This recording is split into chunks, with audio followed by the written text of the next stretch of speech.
Thank you, Mr. Chairman. And Mr. Secretary, thank you again for your testimony today. And, when you were speaking, I was thinking of what I view as two of the major threats to this country right now from a homeland standpoint. One of them being the cybersecurity threat, which is quite substantial. The only thing I can say about that is I think you're doing a pretty good job, and the administration's doing a pretty decent job with cybersecurity. I wish a budget would reflect more funding for CISA, which I think they need more than what they're getting in their funding package, but they're going in the right direction, and I'm happy for that. The other threat I think about is the border, and I think it's a very substantial threat. And I've spoken to the rank and file agents and officers on the front lines of border crisis again and again, and they have consistently and repeatedly told me they are overwhelmed and understaffed.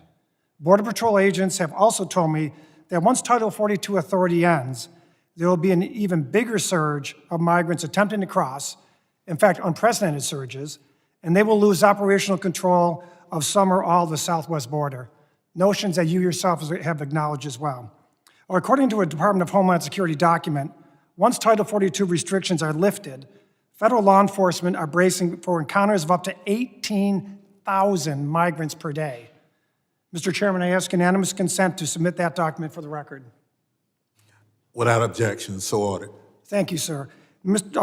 Secretary Mayorkas, do you believe frontline agents and officers who consistently say that they are poised to lose operational control or some or all of America's southern border once Title 42 is lifted? Ranking Member Katko, it is our responsibility to maintain operational control of the border. That is what our personnel are dedicated to doing. That is what the personnel throughout the department and I, as a secretary, are dedicated to doing, and we will not lose operational control of the border. So I just have 1 second, please. And I wanted to preface what I was saying earlier, and I should have done it. I apologize for that.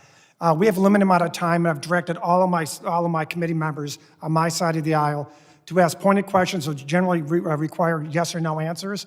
And respectfully, if you don't answer the question directly, we will interrupt you. I just want to warn you of that. So the question is simply, so your answer is you don't believe we're going to lose operational control of the border, yes or no? We will not lose operational control of the border, but Congressman, you have to allow me to answer fully the question. No, I understand what you said.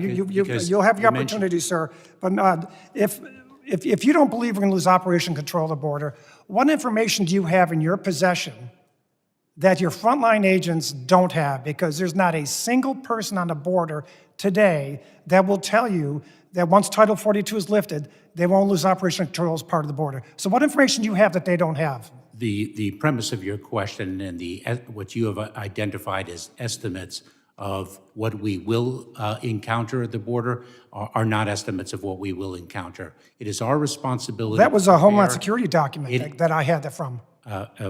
So again, so the question is, sir, is very simple. What information do you have in your possession that your frontline agents who risk their lives every day, and some of whom give their lives every day, don't have, that will tell you that you won't lose operational control to some of the border, at least when Title 42 is lifted? We have a plan.